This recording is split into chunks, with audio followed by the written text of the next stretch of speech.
സ്തോത്രം ചെയ്യുന്നു. I would like to praise Lord for this wonderful time.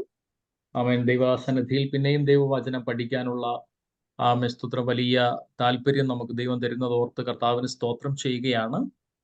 I would like to praise Lord for the earnestness to learn the word of God. ഓൺലൈനിൽ ദൈവവചനം കേൾക്കുവാൻ കടന്നു വന്നിരിക്കുന്ന എല്ലാവരെയും ഏകം വരുന്നവനായ യേശു ക്രിസ്തുവിന്റെയും നിസ്തുല്യ നാമത്തിൽ സ്നേഹവന്ദനങ്ങളെ അറിയിക്കുന്നു. I would like to extend my greetings to all the people who have joined online today for the Bible study. നമ്മൾ ചിന്തിച്ചുകൊണ്ട് വന്നത് അതിൻ്റെ 14-ാമത്തെ വാക്യമാണ് നമ്മൾ ചിന്തിച്ചുകൊണ്ടിരുന്നത്. എഫെസ്യ ലേഖനം 1-ാം അധ്യായം അതിൻ്റെ 14-ാമത്തെ വാക്യമാണ് നമ്മൾ ചിന്തിച്ചുകൊണ്ടിരുന്നത്. So we were meditating on Ephesians chapter 1 verses 14. ആമേൻ. തന്റെ സ്വന്തം ജനത്തിന്റെ വീണ്ടെടുപ്പിന് വേണ്ടി തന്റെ മഹത്വത്തിന്റെ പുകഴ്ചയ്ക്കായിട്ട് നമ്മുടെ അവകാശത്തിന്റെ അച്ചാരമായ വാഗ്ദത്തത്തിൻ പരിശുദ്ധാത്മാവിനാൽ മുദ്രയിട്ടിരിക്കുന്നു എന്നുള്ള വാക്യമാണ് നമ്മൾ ചിന്തിച്ചത്. So we had discussed about the verse which starts with the Holy Spirit of promise, who is the guarantee of our inheritance until the redemption of the purchased possession to the praise of his glory. ആമേൻ. പരിശുദ്ധാത്മാവിനാൽ മുദ്രയിടപ്പെട്ടവരാണ് നമ്മൾ ചിന്തിക്കുവാൻ തക്കവണ്ണം ഇടയായി തീർന്നു. So we meditated that we are guaranteed by the Holy Spirit. ആമേൻ. നമുക്കറിയാം ഇതൊരു അന്ത്യ കാലഘട്ടമാണ്. We know that these are the end of days. ആമേൻ. അന്ത്യ കാലഘട്ടത്തിൽ സ്തോത്രം ഒത്തിരി ദുർഘട സമയങ്ങൾ വരുമെന്ന് പരിശുദ്ധാത്മാവ് ദൈവവചനത്തിൽ കൂടെ നമ്മളെ ഓർമ്മിപ്പിക്കുന്നുണ്ട്. So Holy Spirit is telling us that during these last days there will be a lot of tribulations and trials. ആമേൻ. പക്ഷെ അതുപോലെ തന്നെ അന്ത്യ കാലഘട്ടത്തിൽ സകല ജഡത്തിന്റെ മേലും എന്റെ ആത്മാവിനെ പകരും എന്നും ദൈവം വാഗ്ദത്തം ചെയ്തിരിക്കുന്നു. But the Lord has promised that he will send his Holy Spirit on all the flesh. ആമേൻ. സകല ജഡത്തിന്റെ മേലും തന്റെ ആത്മാവിനെ സ്വർഗം പകരുമെന്ന് ദൈവത്തിന്റെ വാഗ്ദത്തമാണ്. So it is a promise of God that he will pour out his spirit on all the flesh in the world. അപ്പോൾ പരിശുദ്ധാത്മാവിന്റെ ഗൈഡൻസിൽ ഓരോ ദിവസവും നമ്മൾ നടക്കുവാൻ തക്കവണ്ണം ഇടയായി തീരണം. So we must be walking in the guidance of the Holy Spirit every day. ആമേൻ. സഭയെ ഇന്ന് നയിച്ചുകൊണ്ടിരിക്കുന്നത് ദൈവത്തിന്റെ പരിശുദ്ധാത്മാവാണ്. So it is the Holy Spirit who is leading the church these days. ആമേൻ. പരിശുദ്ധാത്മാവെന്ന് പറയുന്നത് അവൻ ഒരു വ്യക്തിയാണെന്ന് നിങ്ങൾ തിരിച്ചറിയുക. So you must understand that Holy Spirit here is a person. ആമേൻ. തൃത്വത്തിലെ മൂന്നാമത്തെ ആമേൻ സ്തോത്രം ശക്തിയാണ് അല്ലെങ്കിൽ ദൈവമാണ് പരിശുദ്ധാത്മാവ്. So in the Trinity, Holy Spirit is the third power of the person. പരിശുദ്ധാത്മാവ് പ്രാവല്ല, ആമേൻ, ആവിയല്ല, ആമേൻ, അത് വെറും ഒരു ശക്തി മാത്രമല്ല. പരിശുദ്ധാത്മാവ് ദൈവമാണ്, അവിടുന്ന് ഒരു വ്യക്തിയാണ്. So Holy Spirit is not a dove or it is not air or anything like that, but it is the third form of God. ആമേൻ. അപ്പോൾ പരിശുദ്ധാത്മാവിനെ ഓരോ ദിവസവും പരിശുദ്ധാത്മാവിന്റെ ഗൈഡൻസിൽ നടന്നെങ്കിലേ നമുക്ക് വിജയകരമായ ഒരു ക്രിസ്തീയ ജീവിതം സാധ്യമാകുകയുള്ളൂ. Only if we walk in the guidance of the Holy Spirit, we will be able to lead a victorious Christian life. ആമേൻ. പരിശുദ്ധാത്മാവിനെ ഓരോ പ്രഭാതത്തിലും നിങ്ങളുടെ ജീവിതത്തിലേക്ക് നിങ്ങൾ സ്വാഗതം ചെയ്യണം. So every morning you must receive the Holy Spirit into your life. പരിശുദ്ധാത്മാവിന്റെ guidance നിങ്ങൾ പ്രാർത്ഥിക്കാൻ തുടങ്ങണം. We must start to pray for the guidance of the Holy Spirit. കുഞ്ഞുങ്ങൾ ആമേൻ ദൈവത്തിന്റെ പരിശുദ്ധാത്മാവിനെ ഓരോ ദിവസവും വെൽക്കം ചെയ്യണം, ആമേൻ, സ്വാഗതം ചെയ്യണം. So the children must welcome the Holy Spirit each day. ആമേൻ. ഇത് പരിശുദ്ധാത്മാവിന്റെ കാലഘട്ടമാണ്. ഓരോരുത്തരെയും പരിശുദ്ധാത്മാവ് തന്റെ അഗ്നിയാൽ തന്റെ ശക്തിയാൽ നിറയ്ക്കുവാൻ ആഗ്രഹിക്കുന്നു. So these are the days of the Holy Spirit, that the Holy Spirit is willing to fill you with his power. Amen. Hallelujah. അപ്പോൾ നമ്മൾ ചിന്തിച്ചു പരിശുദ്ധാത്മാവിനാൽ നമ്മൾ ഇപ്പോൾ മുദ്രയിടപ്പെട്ടിരിക്കുകയാണ്. So we meditated that we are being guaranteed or sealed with the Holy Spirit. ആമേൻ. നമ്മൾ പരിശുദ്ധാത്മാവിനാൽ മുദ്രയിടപ്പെട്ട വ്യക്തികളാണെങ്കിൽ പിശാചിന് നമ്മളെ തൊടുവാൻ കഴിയുകയില്ല. If we are sealed by the Holy Spirit, then devil cannot touch us. ആമേൻ. പരിശുദ്ധാത്മാവിന് ഇനി ആമേൻ നമ്മൾ മുദ്രയിടപ്പെട്ടവരാണെങ്കിൽ പിശാചിന് നമ്മുടെ മേൽ ഇനി ഒരു അവകാശങ്ങളുമില്ല. If we are sealed by the Holy Spirit, then devil has no dominion over us. ആമേൻ. അടുത്തതായിട്ട് പൗലോസ് അവിടെ പറയുന്നത്, ആമേൻ സ്തോത്രം, അതു നിമിത്തം ഞാനും നിങ്ങൾക്ക് കർത്താവായ യേശുവിലുള്ള വിശ്വാസത്തെയും സകല വിശുദ്ധന്മാരോടുള്ള സ്നേഹത്തെയും കുറിച്ചു കേട്ടിട്ട് നിങ്ങൾക്ക് വേണ്ടി ഇടവിടാതെ സ്തോത്രം ചെയ്ത് പ്രാർത്ഥനയിൽ നിങ്ങളെ ഓർത്തും കൊണ്ട് എന്നുള്ള ഭാഗമാണ് ആമേൻ പൗലോസ് അടുത്തതായിട്ട് അവിടെ പറയുന്നത്.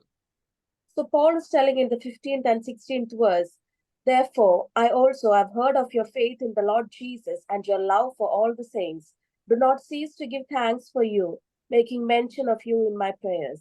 ആമേൻ സ്തോത്രം. അവിടെ പറയുന്നത് നിങ്ങൾക്ക് കർത്താവായ യേശുവിലുള്ള വിശ്വാസത്തെയും സകല വിശുദ്ധന്മാരോടുള്ള സ്നേഹത്തെയും കുറിച്ച് കേട്ടിട്ട് അവൻ നിങ്ങൾക്ക് വേണ്ടി ഞാൻ ഇടവിടാതെ സ്തോത്രം ചെയ്ത് എന്റെ പ്രാർത്ഥനയിൽ നിങ്ങളെ ഓർക്കുന്നു എന്നാണ് പൗലോസ് പറയുന്നത്.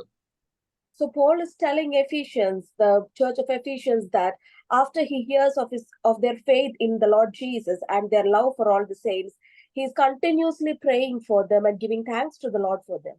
ആമേൻ. അപ്പൊ കർത്താവായ യേശു ക്രിസ്തുവിലുള്ള വിശ്വാസം, ആമേൻ സ്തോത്രം, രണ്ട് സകല വിശുദ്ധന്മാരോടുള്ള അവരുടെ സ്നേഹം, ഇത് ഓർത്തും കൊണ്ടാണ് പൗലോസ് ദൈവസന്നിധിയിൽ സ്തോത്രം ചെയ്യുന്നത്. So Paul is praising the Lord or giving thanks to him because of two things, that is the faith in Lord Jesus and the love for all the saints.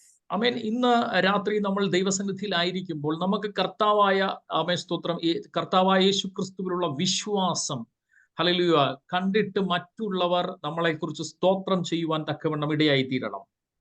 So this night others should thank the Lord for our faith in the Lord Jesus. ആമേൻ. പൗലോസ് തന്നെ മറ്റൊരു ഭാഗത്ത് പറയുന്നുണ്ട്, നിങ്ങളുടെ വിശ്വാസം സർവ്വ ലോകത്തിലും പ്രസിദ്ധമായിരിക്കുകയാൽ ഞാൻ നിങ്ങളെക്കുറിച്ച് സ്തോത്രം ചെയ്യുന്നു എന്ന്. So Paul is telling in another verse that I would thank the Lord for your faith in the Lord Jesus as well. ആമേൻ. അത് സർവ്വ ലോകത്തിലും പ്രസിദ്ധമായെന്നാണ് ആമേൻ വചനത്തിൽ പറയുന്നത്. It is said in the word of God that it is spread to all the world. ആമേൻ. പക്ഷേ നമുക്ക് ആമേൻ സ്തോത്രം വിശ്വാസത്തിൽ പലപ്പോഴും നമ്മൾ ചാഞ്ചാടുന്ന അനുഭവമുള്ളവരാണ്. But we sometimes struggle in our faith. ആമേൻ. നമ്മുടെ വിടുതലുകൾക്ക് തടസ്സം എന്ന് പറഞ്ഞാൽ നമ്മുടെ അവിശ്വാസം തന്നെയാണ്. So sometimes we don't get deliverance or miracles don't happen because we struggle in our faith or because we are not believing the work of the Lord. ആമേൻ. നമ്മൾ ഇറങ്ങി തിരിച്ച സമയത്ത് നമുക്ക് നല്ല ഭയങ്കര വിശ്വാസമായിരുന്നു. പക്ഷെ ഇപ്പോൾ നമുക്ക് വിശ്വാസത്തിൽ ആമേൻ സ്തോത്രം പലപ്പോഴും ഇടറിപ്പോകുന്ന അനുഭവങ്ങൾ നമ്മുടെ ജീവിതത്തിൽ ഉണ്ടാകാറുണ്ട്. So when we knew the Lord in the beginning, we had a lot of faith, but nowadays our faith is wavering. പക്ഷെ ദൈവം ആഗ്രഹിക്കുന്നത് നിങ്ങൾ ഓരോ ദിവസവും ദൈവ വിശ്വാസത്തിൽ വളർന്നു വരുന്നവരാകണമെന്ന് നിങ്ങളെക്കുറിച്ച് ദൈവം ആഗ്രഹിക്കുകയാണ്. But God is desiring that each day we must grow in our faith. ആമേൻ. വിശ്വാസം വളരുന്നതാണ്. Faith is something which is growing. Amen. Bible പറയുന്നത് വിശ്വാസം കേൾവിയാലും കേൾവി ക്രിസ്തുവിന്റെ വചനത്താലും വരുന്നു എന്നാണ് ദൈവവചനം പഠിപ്പിക്കുന്നത്. So the word of God is teaching us that faith comes through hearing. ആമേൻ. അപ്പോ വിശ്വാസം കേൾവിയാലാണ്, ദൈവവചനം കേൾക്കുന്നതിനാലാണ് നമ്മുടെ ഫെയ്ത്ത് വർദ്ധിക്കുന്നത്. ദൈവവചനം വായിക്കുമ്പോഴാണ് നമ്മുടെ വിശ്വാസം വർദ്ധിക്കുന്നത്. So when we read the word of God and when we hear the word of God, our faith will increase. ആമേൻ. അപ്പോ നമുക്കറിയാം, ദൈവവചനം കേൾക്കുന്നതിലൂടെ നമ്മുടെ വിശ്വാസം വർദ്ധിക്കുവാൻ തക്കവണ്ണം ഇടയായിത്തീരും. So when we hear the word of God, our faith will increase. ആമേൻ. ഒരിക്കൽ കർത്താവായ യേശു ക്രിസ്തുവിന്റെ അടുക്കൽ ശിഷ്യന്മാർ വന്നിട്ട് പറഞ്ഞു, കർത്താവേ, ഞങ്ങളുടെ വിശ്വാസം വർദ്ധിപ്പിച്ചു തരണമേ എന്ന് ആമേൻ സ്തോത്രം യേശുവിനോട് അവർ ആവശ്യപ്പെട്ടു. So one day the disciples are coming to Jesus and asking him, "Oh Lord, make our faith to increase." ആമേൻ സ്തോത്രം. ആമേൻ. അത് ലൂക്കോസിന്റെ സുവിശേഷം 17-ാം അധ്യായം അതിന്റെ 5-ാമത്തെ വാക്യത്തിലാണ് നമ്മൾ അത് കാണുന്നത്. We can see that in Luke chapter 17 verses 5. ആമേൻ. ഒരാൾക്ക് വായിക്കാം. Can somebody read? അപ്പോസ്തലന്മാർ കർത്താവിനോട് ഞങ്ങൾക്ക് വിശ്വാസം വർദ്ധിപ്പിച്ചു തരണമേ എന്ന് പറഞ്ഞു. അതിന് കർത്താവ് പറഞ്ഞത്, നിങ്ങൾക്ക് കടുകുമണിയോളം വിശ്വാസമുണ്ടെങ്കിൽ ഈ കാട്ടത്തിയോട് വേരോട് പറഞ്ഞ് കടലിൽ നട്ടുപോക എന്ന് പറഞ്ഞാൽ അത് നിങ്ങളെ അനുസരിക്കും. And the apostles said to the Lord, "Increase our faith." So the Lord said, "If you have faith as a mustard seed, you can say to this mulberry tree, be pulled up by the roots and be planted in the sea, and it would obey you." ആമേൻ. അപ്പോ അപ്പോസ്തലന്മാർ കർത്താവിന്റെ അടുക്കൽ വന്നിട്ട് കർത്താവിനോട് ആവശ്യപ്പെടുകയാണ്, ഞങ്ങളുടെ വിശ്വാസം വർദ്ധിപ്പിച്ചു തരണമേ എന്ന്. So the apostles are coming to the Lord and asking him, requesting him, please increase our faith. ആമേൻ. അപ്പോ കർത്താവ് പറഞ്ഞത്, നിങ്ങൾക്ക് കടുകുമണിയോളം വിശ്വാസമുണ്ടെങ്കിൽ ഈ കാട്ടത്തിയോട് വേരോട് പറഞ്ഞ് കടലിൽ നട്ടുപോകാൻ പറഞ്ഞാൽ അത് നിങ്ങളെ അനുസരിക്കുമെന്നാണ് പറഞ്ഞത്. So here we can see that the Lord is answering them, if you have faith as a mustard seed, say to the mulberry tree, be pulled up by the roots and be planted in the sea, and it is going to എന്നിട്ട് obey. അതിനോടുള്ള ബന്ധത്തിൽ കർത്താവ് ഒരു ഉപമ പറയുകയാണ്. And with related to this, Jesus is also telling a parable here. ആമേൻ.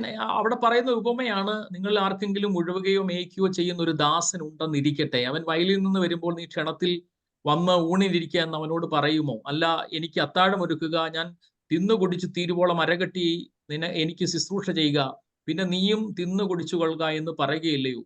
തന്നോട് കൽപ്പിച്ചത് ദാസൻ ചെയ്തുകൊണ്ട് അവൻ നന്ദി പറയുമോ? ഔവണ്ണം നിങ്ങളും കൽപ്പിച്ചതുപോലെയൊക്കെയും ചെയ്ത ശേഷം ഞങ്ങൾ പ്രയോജനമില്ലാത്ത ദാസന്മാർ ചെയ്യേണ്ടതേ ചെയ്തിട്ടുള്ളൂ എന്ന് നിങ്ങളും പറവീൻ. അവൻ ഇത് ഈ വിശ്വാസം വർദ്ധിപ്പിക്കുന്നതിനോടുള്ള ബന്ധത്തിലാണ് കർത്താവ് പറയുന്നത്. So Jesus is telling a parable in verses 7 to 9, and in the 10th verse Jesus is relating this parable to telling that with regard to increasing the faith of the apostles. Amen.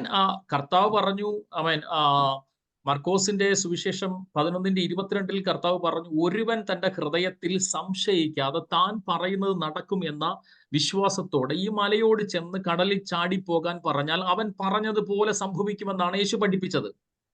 So in Mark chapter 11 verses 22, Jesus is telling that, have faith in God, for I say to you, whoever says to this mountain, be removed and be cast into the sea, and does not doubt in his heart, but believes that those things he says will be done, he will have whatever he says. ആമേൻ. അപ്പം നമ്മൾ വിശ്വസിക്കുന്നത് പറയണം. So whatever we believe, we must say it. ആമേൻ. Leeds പട്ടണത്തിൽ ഉണർവ് നടക്കും, അത് നമ്മൾ പറയണം, എല്ലാ ദിവസവും പറയണം. So every day we must say that there will be a revival in the city of Leeds. ആമേൻ. എൻ്റെ ഭവനത്തിൽ ഉണർവുണ്ടാകും, വിടുതലുകൾ സംഭവിക്കും, രോഗസൗഖ്യം സംഭവിക്കും. ആമേൻ. അത് വിശ്വാസത്താൽ നമ്മൾ പറയണം. We must say with faith that miracles will happen in my family, in my house. പറയുമ്പോൾ നമ്മൾ ചിലത് വിതച്ചുകൊണ്ടിരിക്കുകയാണ്. So when we say these words, we are sowing something. കാരണം ദൈവവചനം പഠിപ്പിക്കുന്നത്, ഞാൻ നിന്റെ അധരഫലം സൃഷ്ടിക്കും, I will create the fruit of your lips എന്നാണ് ദൈവവചനത്തിൽ നമ്മളെ പഠിപ്പിക്കുന്നത്. So the word of God teaches us that I will create the fruit of your lips. അതുകൊണ്ട് എല്ലാ ദിവസവും വിശ്വാസത്തിന്റെ വാക്കുകൾ പറയണം. So every day we must say the words of faith. ആമേൻ. അത് നമ്മൾ ചിലത് വിതയ്ക്കുകയാണ്. We are sowing when we say these words of faith. വിതയ്ക്കുന്നത് നമുക്ക് ഉടനെ കൊയ്യാൻ പറ്റത്തില്ല. കുറച്ച് മാസങ്ങൾ കഴിയുമ്പോൾ, കുറച്ച് വർഷങ്ങൾ കഴിയുമ്പോൾ നമ്മൾ ആ വിശ്വാസത്തോടെ പറഞ്ഞതിന്റെ ഫലം നമ്മൾ കൊയ്യുവാൻ തക്കവണ്ണം ഇടയായിത്തീരും. When we say these words of faith, we might not get the result quickly, but after months and years, we will see the result of what we sow. ആമേൻ. നമുക്കറിയാം, യേശു 12 ശിഷ്യന്മാരെ മോശ 12 പേരെ ദേശം ഉറ്റുനോക്കാൻ വേണ്ടി അയക്കുന്നു. 10 പേരും ആമേൻ സ്തോത്രം ഹല്ലേലൂയ വന്നിട്ട് നെഗറ്റീവായിട്ട് സംസാരിക്കുന്നു. ദൈവം അവൻ പറഞ്ഞതുപോലെ അത് പാലും തേനും ഒഴുകുന്ന ദേശം തന്നെയാ. പക്ഷേ അവിടുത്തെ അനാഖ്യ മല്ലന്മാരുടെ മുമ്പിൽ ഞങ്ങൾ വെട്ടുക്കിളിയെ പോലെ ഞങ്ങൾക്ക് തോന്നി, നമുക്കത് കൈവശമാക്കാൻ കഴിയത്തില്ല എന്ന് 10 പേരും നെഗറ്റീവായ റിപ്പോർട്ട് കൊടുക്കുകയാണ്. So here we can see in Old Testament that Moses is sending 12 people to spy the land, and when they come back, 10 people are giving a negative report about the city, and they were comparing themselves with the giants of that city, and they were like grasshoppers. Amen hallelujah. പക്ഷെ 2 പേര് പറയുകയാണ്, നമ്മുടെ ദൈവത്താൽ നമുക്കത് കൈവശപ്പെടുത്തുവാൻ കഴിയുമെന്ന്. But 2 people here are telling that with the Lord we shall gain victory over the land. ആമേൻ. 2 പേര് അവരെ അസാധ്യമായ അല്ലെങ്കിൽ പ്രതികൂലമായ സാഹചര്യങ്ങളെ കണ്ടിട്ടും 2 പേര് പോസിറ്റീവായി അവരുടെ ഫെയ്ത്തിൽ സംസാരിക്കുകയാണ്. അവരുടെ ഉള്ളിലുള്ള വിശ്വാസം പറയുകയാണ്, നമ്മുടെ ദൈവത്താൽ നമുക്കത് സാധിക്കും. So even though the situation is negative, these 2 people, because of the faith in their heart, they are telling that the Lord will give us victory, and they're speaking positive things.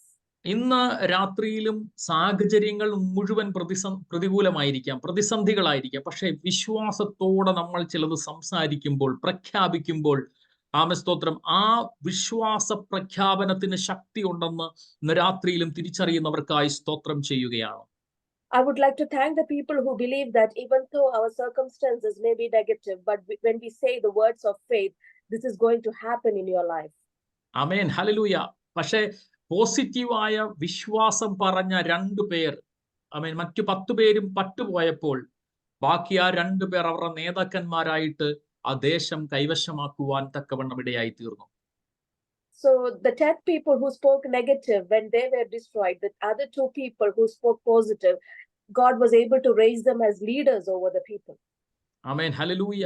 ഇവിടെ വിശ്വാസം വർദ്ധിപ്പിച്ചു തരണമേ എന്ന് കർത്താവിനോട് പറഞ്ഞപ്പോൾ കർത്താവ് പറയുകയാണ്, നിങ്ങളിൽ ആർക്കെങ്കിലും ഉഴവുകയോ മേയ്ക്കുകയോ ചെയ്യുന്ന ഒരു ദാസൻ ഉണ്ടെന്നിരിക്കട്ടെ.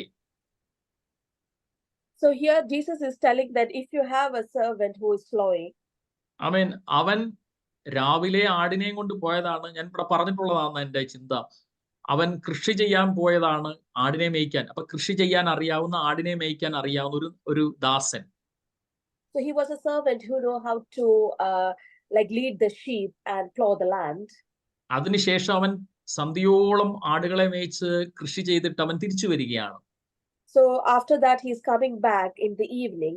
ആമേൻ. അപ്പോൾ യജമാനൻ പറയുമോ, വേഗത്തിൽ വന്ന് ആഹാരം കഴിക്കാൻ പറയുമോ എന്നാണ് കർത്താവ് ചോദിക്കുന്നത്. So Jesus is asking, will the master ask him to come and sit down to eat? അപ്പോ അല്ല, എനിക്ക് അത്താഴം ഒരുക്കുക, ഞാൻ തിന്നു കുടിച്ചു തീരുവോളം അരകെട്ടി എനിക്ക് ശുശ്രൂഷ ചെയ്യുക, പിന്നെ നീയും തിന്നു കുടിച്ചുകൊള്ളുക എന്ന് പറയുകയില്ലയോ എന്ന് കർത്താവ് പറയുകയാണ്. So Jesus is asking, will he not say to the servant, prepare something for my supper and bring yourself and serve me till I have eat and drunk? ആമേൻ. ആമേൻ. നിങ്ങൾ ചിന്തിക്കേണ്ട ഒരു കാര്യം, ഇവന്റെ ഇഷ്ടത്തിനനുസരിച്ച് എന്തെങ്കിലും ഒരു കറി ഉണ്ടാക്കിയാൽ, എന്തെങ്കിലും നമ്മുടെ ഭാഷയിൽ പറഞ്ഞ ഒരു ഉപ്പുമുളോ ഒരു ചമ്മന്തി അരച്ചാൽ മതി, അല്ലെങ്കിൽ മോര് കാച്ചിയാൽ മതി. ആമേൻ, സ്തോത്രം. പക്ഷേ ഇത് യജമാനന്റെ ഇഷ്ടത്തിനനുസരിച്ച് അവൻ പാചകം ചെയ്യണമെങ്കിൽ, ആഹാരം കുക്ക് ചെയ്യണമെങ്കിൽ അനേകമായ മേൽത്തരമായ വിഭവങ്ങൾ അവൻ വീണ്ടും ഒരുക്കേണ്ടിയിരിക്കുന്നു. So basically the meal which the servant prepares for himself will be different to the meal he prepares for the master, because it has to be delicious and more special. Amen, hallelujah. അപ്പൊ ഇവൻ യജമാന്റെ ഇഷ്ടത്തിനനുസരിച്ച് പാചകം ചെയ്യുന്നു. രണ്ടാമതായിട്ട് അപ്പോഴും അവന് കഴിക്കാൻ പറ്റുന്നില്ല. അവനാണെങ്കിൽ യജമാനന് ഇഷ്ടത്തിനനുസരിച്ച് സെർവ് ചെയ്യാണ്, വിളമ്പി കൊടുക്കുകയാണ്. Even though he's preparing this delicious meal for his master, he's not able to sit with him and eat. He has to serve his master first. Hallelujah. അപ്പോ ഇത്രയൊക്കെ ചെയ്തിട്ട് അർദ്ധരാത്രിയാകും ഇവനൊന്ന് വീണ്ടും ഉറങ്ങാൻ വേണ്ടി കിടക്കാൻ. And even after the serving and eating the food, the servant, he sleeps at late night. ആമേൻ, സ്തോത്രം. അപ്പോൾ അവിടെ പറയുന്ന ഒരു പദം നിങ്ങൾ ശ്രദ്ധിക്കും. ഇത്രയും കാര്യങ്ങൾ ആടിനെ മേയ്ക്കുന്നു, അവൻ കൃഷി ചെയ്യുന്നു, പാചകം ചെയ്യുന്നു, യജമാന്റെ ഇഷ്ടത്തിനനുസരിച്ച് വിളമ്പി കൊടുക്കുന്നു. ഇത്രയൊക്കെ ചെയ്തിട്ട് അവൻ പറയുകയാണ്, ഞാൻ പ്രയോജനമില്ലാത്ത ദാസൻ, ചെയ്യേണ്ടതേ ചെയ്തിട്ടുള്ളൂ എന്ന് അവൻ പറയുകയാണ്. So even though the servant is doing a lot of things like plowing, tending sheep, serving his master the food, he's still telling that we are unprofitable servants. We have done what was our duty.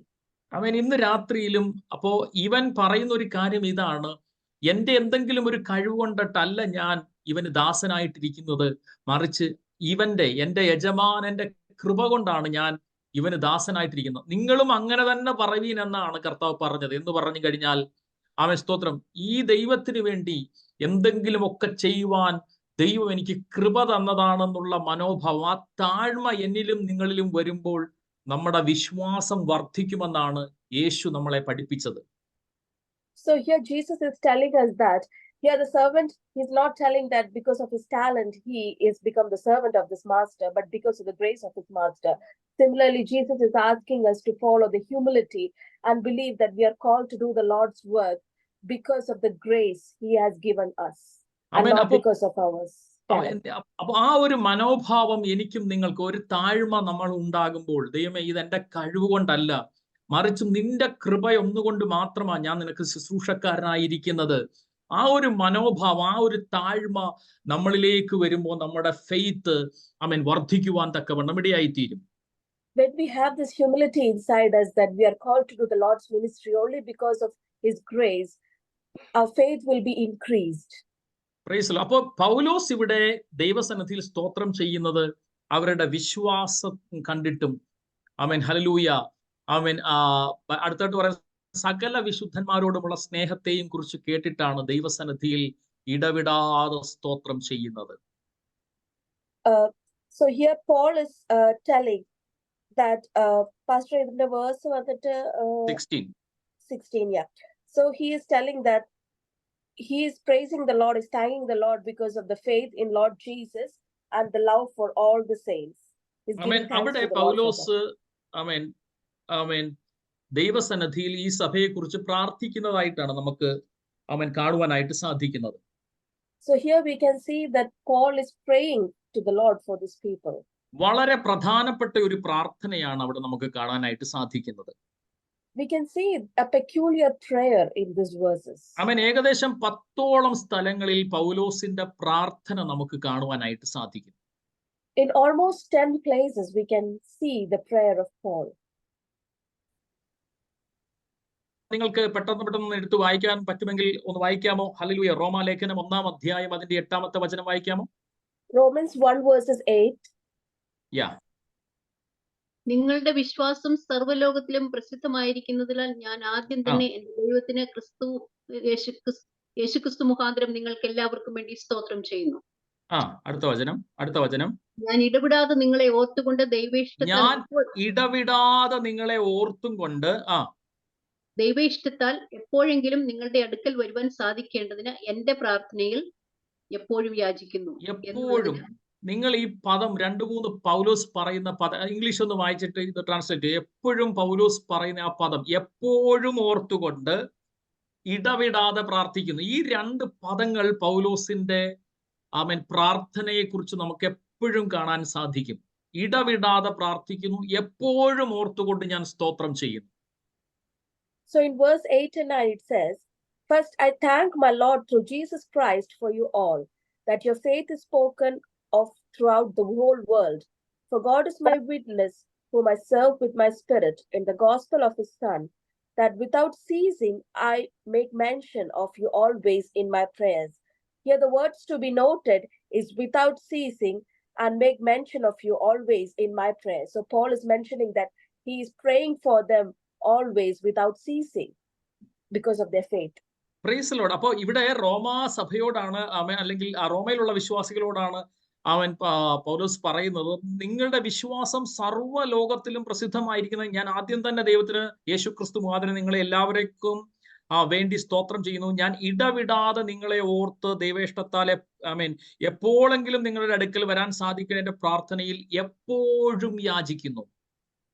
So here Paul is talking to the Romans, the church of Romans, that their faith is spoken of throughout the whole world, and without ceasing always he makes mention of their faith while he prays for them.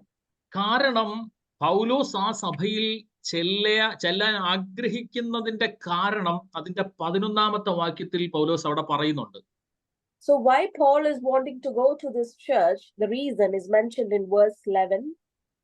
നിങ്ങളുടെ സ്ഥിരീകരണത്തിനായി ആത്മീക വരം വല്ലതും നിങ്ങൾക്ക് നൽകേണ്ടതിന് എന്ന് പറഞ്ഞിട്ട് പറയണം. അതായത് നിങ്ങൾക്കും എനിക്കും ഒത്തൊരുമിച്ചുള്ള വിശ്വാസത്തിൽ നിങ്ങളോടുകൂടെ എനിക്കും ആശ്വാസം ലഭിക്കേണ്ടത് ഞാൻ നിങ്ങളെ കാണുവാൻ വാഞ്ചിക്കുന്നു. So here in verse 11 it says, "For I long to see you, that I may impart to you some spiritual gift, that you may be established."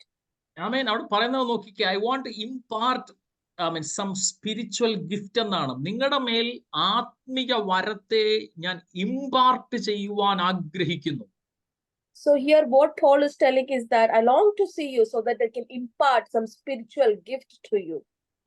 പൗലോസ് പിശാച് ഏറ്റവും അധികം പൗലോസിനെ തടഞ്ഞത് നമ്മൾ വായിക്കുന്നത് പൗലോസിന്റെ യാത്രകളെയാണ് പിശാച് തടയാൻ ശ്രമിച്ചത്. നമ്മൾ ബൈബിൾ പഠിക്കുമ്പോൾ മനസ്സിലാകുന്നത് പൗലോസ് എവിടേക്കെങ്കിലും യാത്ര ചെയ്യാൻ ശ്രമിക്കുമ്പോഴാണ് പൗലോസിനെ പിശാച് ഒന്ന് രണ്ട് നമ്മൾ മറ്റൊരു വചനത്തിൽ വായിക്കുന്ന ഇങ്ങനെ 1-2 തവണ ഞാൻ നിങ്ങളുടെ അടുക്കൽ വരാൻ വാഞ്ചിച്ചു, സാത്താൻ ഞങ്ങളെ തടുത്തു എന്ന് പൗലോസ് പറയുന്നുണ്ട്. കാരണം പൗലോസ് ഒരു ദേശത്ത് കാലെടുത്ത് വെച്ചാൽ, പൗലോസ് ഒരു സഭയ്ക്കകത്ത് ഹല്ലേലൂയ സഭയ്ക്കകത്തേക്ക് കയറിയാൽ, അല്ലെങ്കിൽ സഭയിൽ സ്തോത്രം പ്രസംഗിക്കാൻ ശുശ്രൂഷിക്കാൻ ആരംഭിച്ചാൽ ആ വ്യക്തികളുടെ മേലേക്ക് ആത്മിക വരങ്ങളുടെ ഒരു പകർച്ച തന്നെ വെളിപ്പെടുമായിരുന്നു. So here we say that during Paul's journeys, the devil is hindering them hindering him. And it says in another verse that 2 or 3 times he tried to make a journey, but he was hindered by the devil, because wherever Paul went, whether it was a city or a church, there used to be spiritual gifts poured to that place. അവൻ അതുകൊണ്ട് പൗലോസിന്റെ യാത്രകളെ തടയുക എന്നുള്ളതായിരുന്നു. നിങ്ങൾ നോക്കിക്കേ, മെലിത്താ ദ്വീപിൽ കാല് കുത്താതിരിക്കാൻ പിശാച് ആവുന്നത്ര ശ്രമിച്ചു നോക്കി. നിങ്ങൾക്കറിയാമോ, മാൾട്ട എന്ന് പറയുന്ന ഒരു സ്ഥലം ക്രിസ്തീയ രാജ്യമായിട്ട് പിന്നത്തേതിൽ തീർന്നത് പൗലോസിന്റെ ആ യാത്രയിലൂടെയാണ്. അവിടെ വെച്ച് കപ്പൽ ഛേദത്തിൽ അകപ്പെടുന്നു. അതിൽ നിന്ന് കഷ്ടിച്ച് രക്ഷപ്പെട്ട് കയറുന്നു. പക്ഷെ അപ്പോൾ അണലി അവന്റെ കൈമേ ചുറ്റുന്നു. കാരണം അവൻ പിശാചിനറിയാം, ഒരു ദേശത്ത് അവൻ കാലെടുത്തു വെച്ചാൽ ആ ദേശത്തെ മുഴുവനായിട്ട് വിടുവിച്ചുകൊണ്ടേ പോകത്തുള്ളൂ. അവിടെയുള്ള വ്യക്തികളുടെ മേലേക്ക് ക്രിസ്തുവിന്റെ രക്ഷയുടെ സന്ദേശത്തെ കൈമാറിയിട്ടേ പോകത്തുള്ളൂ എന്ന് പിശാചിന് അറിയാം. അത്രയ്ക്ക് ആത്മസാന്നിധ്യം വഹിച്ച ഒരു അഭിഷിക്തനായിരുന്നു പൗലോസ് എന്ന് പറയുന്നത്. So Paul was a person who was filled with the Holy Spirit. Wherever he went, the people used to be delivered. And we see that in his journey towards the island of Malta, that he had a lot of obstacles. There was a shipwreck. He was bit by the snake. But later, this Malta, it became a Christian country because of Paul's journey to that island. Amen. Praise the Lord. അപ്പോ പൗലോസിന്റെ പ്രാർത്ഥനയിലും ഈ ഒരു കാര്യം പൗലോസ് പ്രാർത്ഥിച്ചിരുന്നു. Hallelujah. നിങ്ങളുടെ മുഖം സ്തോത്രം, അല്ലെങ്കിൽ ആ സഭയിൽ കർത്താവ് തന്നെ അയക്കേണ്ടതിനായിട്ട് ദൈവത്തിന്റെ ഗൈഡൻസ് എപ്പോഴും പൗലോസ് ചോദിക്കുമായിരുന്നു. So Paul used to always pray to the Lord for his guidance towards going to this church of Romans. അനേക സഭകൾ താൻ സ്ഥാപിച്ച ഒരു വ്യക്തിയാണ്. പക്ഷെ ഓരോ സഭകളോടും ലേഖനം ഇടുമ്പോൾ പൗലോസ് പറയുക, ഞാൻ നിങ്ങളെ ഓർത്ത് രാപ്പകൽ പ്രാർത്ഥിക്കുകയാണ്. നിങ്ങളെ കുറിച്ച് ഓർത്തിട്ട് രാപ്പകൽ സ്തോത്രം ഇടവിടാതെ ഞാൻ ദൈവത്തിന് സ്തോത്രം ചെയ്തുകൊണ്ടിരിക്കുക. നന്ദി പറഞ്ഞു. നമ്മൾ എത്ര പേര് ഇടവിടാതെ സ്തോത്രം ചെയ്യാൻ പറ്റുന്നുണ്ട്? കർത്താവേ നന്ദി. പലപ്പോഴും ട്രാൻസ്ലേറ്റ് ചെയ്തു. So basically what Paul he's telling to all the churches he's established through his epistles, he says that he's continuously praying and he's thanking Lord for them. So how many of you are able to pray without, thank Lord without any continuously? How many of you are able to thank God? പലപ്പോഴും നമ്മുടെ പ്രശ്നം നമുക്ക് കിട്ടാതിരിക്കുന്ന കാര്യത്തെക്കുറിച്ചാണ് നമ്മുടെ പരാതി മുഴുവൻ ദൈവസന്നിധി. So most of the time we complain about things we don't get in life. പക്ഷെ കിട്ടിയതിനെ ഓർത്ത് എത്ര പേര് നന്ദി പറയും? യേശുവേ, അങ്ങ് ചെയ്ത നന്മകൾക്കായി സ്തോത്രം, അങ്ങ് തന്ന കുടുംബത്തിനായി സ്തോത്രം. നിങ്ങളൊന്ന് നന്ദി പറയാൻ തുടങ്ങി നോക്കിക്കേ. കർത്താവിന്റെ ബ്ലെസ്സിങ്ങുകളുടെ വാതിൽ നിങ്ങളുടെ മുമ്പിൽ നിങ്ങൾക്ക് തുറക്കുന്നത് നിങ്ങൾക്ക് കാണുവാനായിട്ട് കഴിയും. When you start thanking the Lord for the blessings he's done in your life and for your family, the Lord is going to open doors of blessings for you. ദൈവം അത് ആഗ്രഹിക്കുന്നുണ്ട്. 10 കുഷ്ഠരോഗികൾ സൗഖ്യമായി. അവിടെ യാത്രയിലാ സൗഖ്യമാകുന്നത്. പക്ഷെ ഒരുവൻ മാത്രമേ വന്നുള്ളൂ. അവൻ ഒരു ശമരിയക്കാരനായിരുന്നു. 10 പേര് സൗഖ്യമായില്ലയോ? നീ ഒരുവൻ മാത്രമേ വന്നുള്ളൂ എന്ന് കർത്താവ് അവിടെ ചോദിക്കുന്നുണ്ട്. So in this incident where the 10 lepers are healed of their leprosy, only one person is coming back and telling thanks to Jesus. So Jesus is asking, there were 10 people I healed, but only one has come to thank me. അതിന്റെ അർത്ഥം ദൈവം അവരെ കുറിച്ച് അവരെല്ലാവരും കടന്നു വന്ന് നന്ദി പറയണമെന്ന് യേശുവോട് ആഗ്രഹിച്ചിരുന്നു നമുക്ക് മനസ്സിലാക്കാനായിട്ട് സാധിക്കും. Here we can see that Jesus was longing that all the 10 lepers come and say thank you to him for the healing.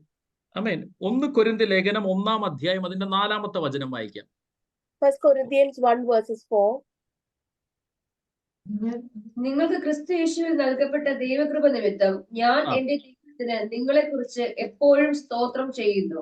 കണ്ടോ, അടുത്ത സഭയോടും പൗലോസ് ലേഖനം എഴുതുമ്പോൾ പറയുകയാണ്, നിങ്ങൾക്ക് നൽകപ്പെട്ട ദൈവകൃപ നിമിത്തം ഞാൻ എന്റെ ദൈവത്തിന് നിങ്ങളെ കുറിച്ച് എപ്പോഴും സ്തോത്രം ചെയ്യുന്നു. So here Paul is telling to the next church, which is Corinthians, that I thank my Lord always concerning you for the grace of God which was given to you by Christ Jesus. Praise the Lord. അപ്പോൾ ഈ കൊരിന്ത്യ സഭയോടും ലേഖനം എഴുതുമ്പോൾ പൗലോസ് പറയുകയാണ്, നിങ്ങൾക്ക് നൽകപ്പെട്ട ദൈവകൃപ നിമിത്തം ഞാൻ എന്റെ ദൈവത്തിന് നിങ്ങളെക്കുറിച്ച് എപ്പോഴും സ്തോത്രം ചെയ്തുകൊണ്ടിരിക്കുന്നു. So here Paul is telling to the church of Corinthians that he's always praising the Lord and thanking him for the grace which the church has received from Christ. നമ്മൾ ചർച്ചിലുള്ള എല്ലാവരെ കുറിച്ച് ഓർത്ത് ദൈവസന്നിധിയിൽ നന്ദി പറയണം. So we must thank the Lord for all the people in our church. എല്ലാത്തിനായിട്ടും നമ്മൾ ദൈവസന്നിധിയിൽ സ്തോത്രം ചെയ്യണം. We should thank the Lord for everything around ഞാൻ us. ആവർത്തിച്ച് പറയട്ടെ, നിങ്ങൾ നന്ദി പറയുമ്പോൾ ദൈവം നിങ്ങളിൽ പ്രവർത്തിക്കുവാൻ നിങ്ങൾ ഒരു വാതിൽ തുറന്നു കൊടുക്കുക. നിങ്ങളുടെ ഹസ്ബൻഡിനെ ഓർത്ത് നിങ്ങൾ നന്ദി പറയണം. നിങ്ങളുടെ വൈഫിനായിട്ട് സ്തോത്രം ചെയ്യണം. കുഞ്ഞുങ്ങളെ ഓർത്ത് സ്തോത്രം ചെയ്യണം. ദൈവദാസന്മാർക്കായി സ്തോത്രം ചെയ്യണം. സഹവിശ്വാസികൾക്കായി സ്തോത്രം. എല്ലാത്തിനായിട്ട് നമ്മൾ ദൈവസന്നിധിയിൽ നന്ദി പറയണം. So in everything we must start to give thanks to the Lord, whether it is husband, wife, children, pastors, church members. When you do that, God is going to open a door of blessing for you. ഫിലിപ്പിയ ലേഖനം 1-ാം അധ്യായം അതിന്റെ 3-4 വചനങ്ങൾ വായിക്കാം. ഫിലിപ്പിയ ലേഖനം Chapter 1 verses 4 and 5. ഞാൻ നിങ്ങൾക്ക് എല്ലാവർക്കും വേണ്ടി കഴിക്കുന്ന സകല പ്രാർത്ഥനയിലും നിങ്ങൾക്ക് എല്ലാവർക്കും വേണ്ടി കഴിക്കുന്ന സകല പ്രാർത്ഥനയിലും എപ്പോഴും സന്തോഷത്തോടെ പ്രാർത്ഥിച്ചും. സന്തോഷത്തോടെ. അപ്പൊ ഇത് വളരെ പ്രധാനമാണ്. ദുഃഖത്തോടെ പ്രാർത്ഥിക്കാനല്ല യേശു പഠിപ്പിച്ചത്, സന്തോഷത്തോടെ പ്രാർത്ഥിക്കാനാ പഠിപ്പിച്ചത്. നിങ്ങളിൽ നല്ല പ്രവൃത്തി ആരംഭിച്ചവൻ ക്രിസ്തുവിന്റെ നാളോളം അതിനെ തികയ്ക്കുമെന്ന് ഉറപ്പായും വിശ്വസിച്ചും ഇരിക്കുന്നു. അവൻ ഇവിടെ കാരാഗ്രഹത്തിൽ കിടക്കുന്ന മനുഷ്യനാ പറയുന്നത്, കർത്താവിൽ എപ്പോഴും സന്തോഷിപ്പീൻ എന്ന് പറയുകയാണ്. In this book of Philippians, in verses 4 to 6, here Paul, even though he was in prison, he is telling, rejoice in the Lord always. And in verse 4, he says, always in every prayer of mine, making request for you all with joy until the day of Jesus Christ. പലപ്പോഴും നമുക്ക് സന്തോഷത്തോടെ ദൈവത്തിന്റെ സന്നിധിയിൽ സ്തോത്രം ചെയ്യാൻ പറ്റുന്നില്ല. അതാണ് നമ്മുടെ ഏറ്റവും വലിയൊരു പ്രശ്നം എന്ന് പറയുന്നത്. So our problem is that we are not able to thank Lord with joy in our heart. That is our problem. കാരണം നമ്മുടെ മനസ്സ് മുഴുവൻ നമ്മുടെ പ്രതിസന്ധികളാണ് നമ്മളെ അലട്ടിക്കൊണ്ടിരിക്കുന്നത്. Because our heart and mind is filled with all the troubles we are facing at the moment. ക്രിസ്തീയ ജീവിതം എന്ന് പറയുന്നത് ജയത്തിന്റെ ജീവിതമാണ്. So the Christian life is a life of victory. Bible പറയുന്നു, എല്ലായിടത്തും എല്ലായ്പ്പോഴും ഞങ്ങളെ ജയോത്സവമായി നടത്തുന്ന ദൈവത്തിന് സ്തോത്രം. So it says, I would like to thank Lord for leading us every day victoriously in Christ Jesus. അതിന്റെ അർത്ഥം നമ്മുടെ ജീവിതത്തിൽ ഒരു പ്രതിസന്ധിയും ഇല്ലെന്നല്ല അതിന്റെ അർത്ഥം. It doesn't mean that there is no troubles in our life. പ്രതിസന്ധി ഉള്ളപ്പോൾ തന്നെ നമ്മൾ ജയാളികളാണ്. Even though there are troubles in our life, we are still victorious. ആ പ്രതിസന്ധികൾ നമ്മുടെ ക്രിസ്തീയ ജീവിതത്തിന്റെ സന്തോഷത്തെ കെടുത്തി കളയരുത്. So these troubles must not take away the joy in our Christian life. കാരണം ഒരു ദൈവ പൈതലിന്റെ ജീവിതത്തിൽ സംഭവിക്കുന്നതെല്ലാം ബൈബിൾ പറയുന്നു നന്മയ്ക്കായിട്ടാണ് കൂടി വ്യാപരിക്കാൻ വേണ്ടി പോകുന്നത്. So everything which happens in the life of a Christian or the child of God, it is towards a blessing. ഇന്ന് നിങ്ങളുടെ ജീവിതത്തിൽ അനുഭവിക്കുന്ന ആ പ്രതിസന്ധികൾ ഉണ്ടല്ലോ, അത് നന്മയിലേക്കാണ് നിങ്ങളെ നയിച്ചുകൊണ്ടിരിക്കുന്നത്. അത് നിങ്ങൾ തിരിച്ചറിയാൻ തുടങ്ങിയാൽ നിങ്ങൾ ദൈവത്തിന് നന്ദി പറയാൻ തുടങ്ങും. So whatever problems you're facing at this point of time, it is going to lead you to a great blessing. And you must realize that.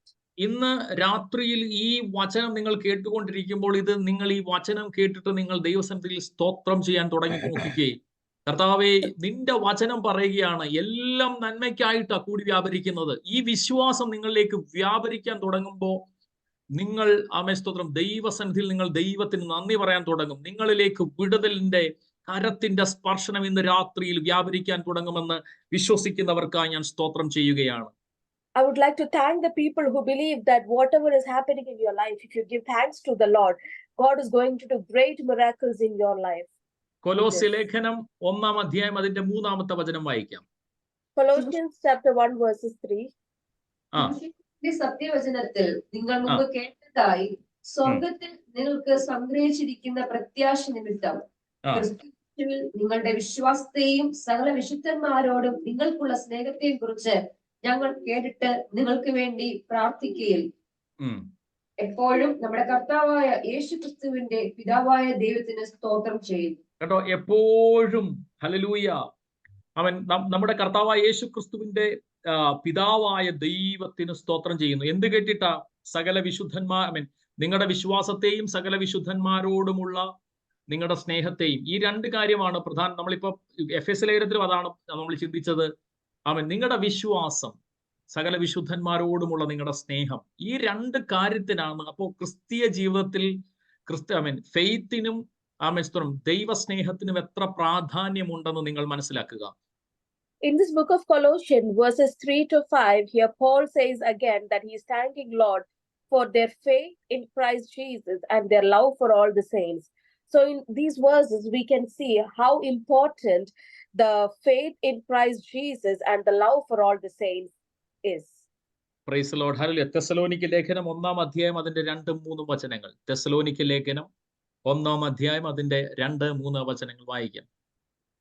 1 Thessalonians chapter 1 verses 2 and 3. Yeah.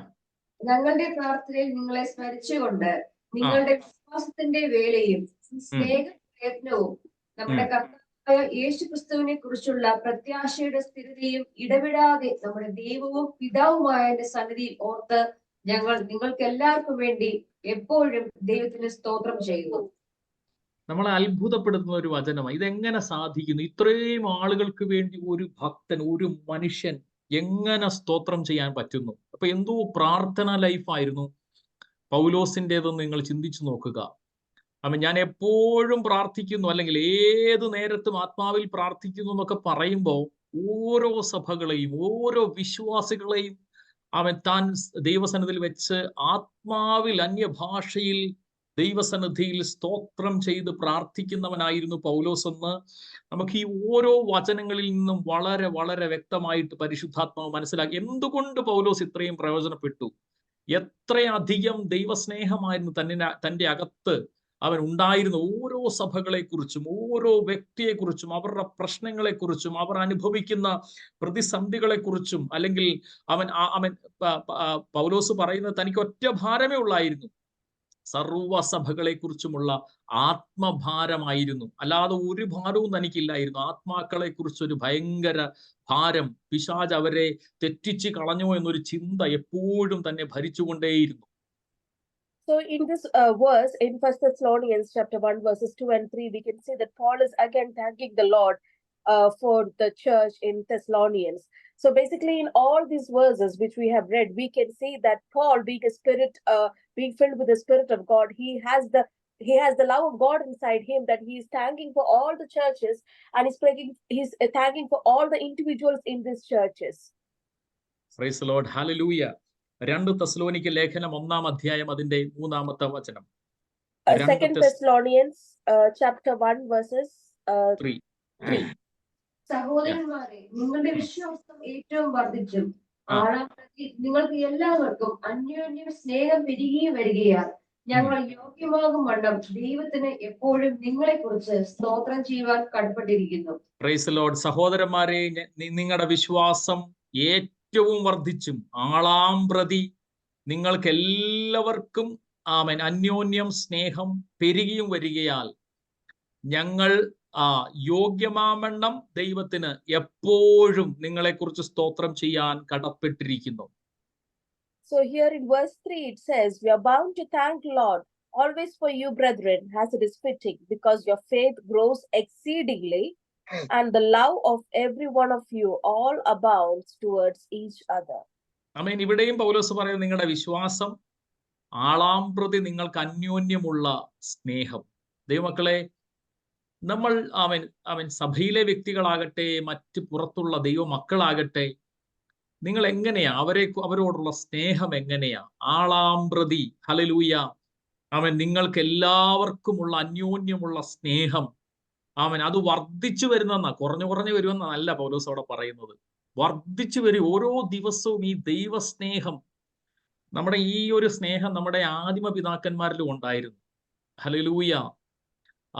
അവര് മാറാനാഥ എന്ന് പറഞ്ഞുകൊണ്ട് പരസ്പരം വന്ദനം ചെയ്യുമായിരുന്നു. ഹല്ലേലൂയ. അന്നുള്ള അഭിഷിക്തന്മാർ, ദൈവമക്കൾ പരസ്പരം കാണുന്നത് തന്നെ ഭയങ്കര സന്തോഷമായിരുന്നു. ഇന്നാണെങ്കിലോ നമ്മള് ഒരു വിശ്വാസിയെ കണ്ടാൽ മാറി നടക്കാൻ ശ്രമിക്കും, ഇല്ലേ? ഹല്ലേലൂയ. അദ്ദേഹം എന്നെ ഒന്ന് കാണാതിരുന്നെങ്കിൽ എന്ന് ആഗ്രഹിക്കും. പ്രൈസ്. പക്ഷേ അവര് ദൈവകൃപയിൽ വർദ്ധിച്ചത്, അവർ പരസ്പരം ആളാമ്പ്രതി അവരുടെ സ്നേഹം വർദ്ധിച്ചത് വരുന്നത് കണ്ടിട്ട് പൗലോസ് പറയുക, അങ്ങനെ വർദ്ധിച്ചു വരുന്നത് കണ്ടിട്ട് ഞങ്ങൾ യോഗ്യമാവണ്ണം ദൈവത്തിന് എപ്പോഴും നിങ്ങളെക്കുറിച്ച് സ്തോത്രം ചെയ്യാൻ അത് കണ്ടിട്ട് കടപ്പെട്ടവരാണെന്ന്. എങ്ങനെ പ്രാർത്ഥിക്കാതിരിക്കുമെന്ന്, എങ്ങനെ സ്തോത്രം ചെയ്യാതിരിക്കുമെന്നാ പൗലോസ് ഇവിടെ ചോദിക്കുന്നത്. So in this verse here, Paul is telling about the faith which grows exceedingly and the love of everyone in that church. He's bound to give thanks to the Lord for them because of their love. So basically in the olden church, there was a lot of love between the church members, and they used to greet each other saying, Maranatha, that is, let the Lord come soon. But nowadays in present church, people are avoiding each other because of the lack of love in them, which we are not supposed to do. നമ്മുടെ സ്തോത്രം നിർത്തേണ്ട സമയമായി. ഞാൻ 2 വചനം കൂടെ പെട്ടെന്ന് നിങ്ങൾ വായിച്ച് നമുക്കിവിടെ പ്രാർത്ഥിച്ച് അവസാനിപ്പിക്കാം. സ്തോത്രം.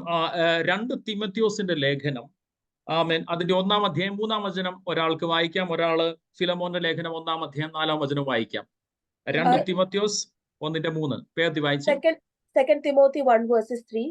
നിന്റെ പ്രാർത്ഥനയിൽ രാവും പകലും ഇടവിടാതെ നിന്നെ സ്മരിച്ച് നിന്റെ കണ്ണുനീർ ഓർത്ത് നിന്നെ കണ്ട് സന്തോഷപൂർണ്ണനാകുവാൻ വാഞ്ചിച്ചും കൊണ്ട് ഞാൻ പൂർവന്മാരുടെ ദൃഷ്ടാന്തം അനുസരിച്ച് നിർമ്മല മനസ്സാക്ഷിയോടെ ആരാധിക്കുന്ന ദൈവത്തിന് നിന്റെ നിർവ്യാജ വിശ്വാസത്തിന്റെ ഓർമ്മ നിമിത്തം സ്തോത്രം ചെയ്യുന്നു.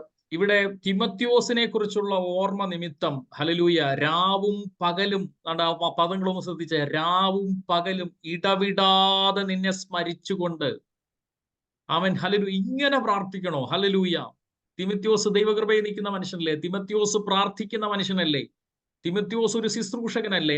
അപ്പോ ഇങ്ങനെ രാവും പകലും ഓർത്തുകൊണ്ട്, നിന്റെ കണ്ണുനീര് ഓർത്തുകൊണ്ട്, നിന്നെ കണ്ട് പരിപൂർണനാകുവാൻ വാഞ്ചിച്ചും കൊണ്ട്, സ്തോത്രം, ഞാൻ പൂർവികന്മാരുടെ ദൃഷ്ടാന്തം അനുസരിച്ച് നിർമ്മല മനസാക്ഷിയോട് ആരാധിക്കുന്ന ദൈവത്തിന് നിന്റെ നിർവ്യാജ വിശ്വാസത്തിന്റെ ഓർമ്മ നിമിത്തം സ്തോത്രം ചെയ്യുന്നു എന്നാണ് പൗലോസ് പറയുന്നത്. Here Paul is thanking the Lord for Timothy for his tears, even though Timothy is a person who do the ministry of the Lord and who is faithful, and he's praying for Timothy still day and night for him, for the great thirst Timothy has in serving the Lord. ആമേൻ. അത് ഫിലമോന്റെ ലേഖനത്തിലെ 1-ാം അധ്യായം 4-ാം വാക്യം ഞാൻ വായിക്കാം. കർത്താവായ യേശുവിനോടും സകല വിശുദ്ധന്മാരോടും നിനക്കുള്ള സ്നേഹത്തെയും വിശ്വാസത്തെയും കുറിച്ച് ഞാൻ കേട്ടിട്ട്, സ്തോത്രം, നമ്മുടെ എല്ലാ നന്മയുടെയും പരിജ്ഞാനത്താൽ നിന്റെ വിശ്വാസത്തിന്റെ കൂട്ടായ്മ ക്രിസ്തുവിനായി സഫലമാകേണ്ടതിന് എന്റെ പ്രാർത്ഥനയിൽ നിന്നെ ഓർത്തും കൊണ്ട് എപ്പോഴും എന്റെ ദൈവത്തിന് സ്തോത്രം ചെയ്യുന്നു. ഹല്ലേലൂയ. എപ്പോഴും എന്റെ ദൈവത്തിന് സ്തോത്രം ചെയ്യുന്നു. ഫിലോമോനോടും ദൈവാത്മാവിൽ താൻ പറയുന്നത്, നിന്നെക്കുറിച്ച് എപ്പോഴും ഞാൻ സ്തോത്രം ചെയ്യുന്നു. In Philemon chapter 1 verses 4 and 5, here Paul is telling that I would like to thank my Lord for you always in my prayers because of your love and faith towards Jesus Christ. And this he is telling in his spirit. അപ്പൊ അങ്ങനെയാണെങ്കിൽ ഇന്ന് രാത്രി നമ്മൾ തിരിച്ചറിയണം, നമ്മുടെ പ്രാർത്ഥനയുടെ ശൈലി മാറേണ്ടിയിരിക്കുന്നു. So tonight we must realize that the way how we pray must change. നമ്മൾ മറ്റുള്ളവർക്ക് വേണ്ടി എത്ര സമയം പ്രാർത്ഥിക്കാറുണ്ട്. ഹല്ലേലൂയ. അവരെ ഓർത്ത് നമ്മൾ ദൈവസന്നിധിയിൽ നന്ദി പറയാറുണ്ട്. അവരുടെ വിശ്വാസത്തെ ഓർത്ത്, ദൈവസ്നേഹത്തെ ഓർത്ത്, സ്തോത്രം, ഹല്ലേലൂയ, അവരുടെ കണ്ണുനീരോർത്ത്, സ്തോത്രം, എത്ര പേര് സ്തോത്രം ചെയ്യാറുണ്ട്. എല്ലാ കണ്ണുകളും അടച്ച് നമുക്ക് കർത്താവിന്റെ തിരുസന്നിധിയിൽ പ്രാർത്ഥിക്കാൻ. നമ്മളെല്ലാവരും പ്രാർത്ഥിക്കുമ്പോൾ ഓവർ ടു പാസ്റ്റർ.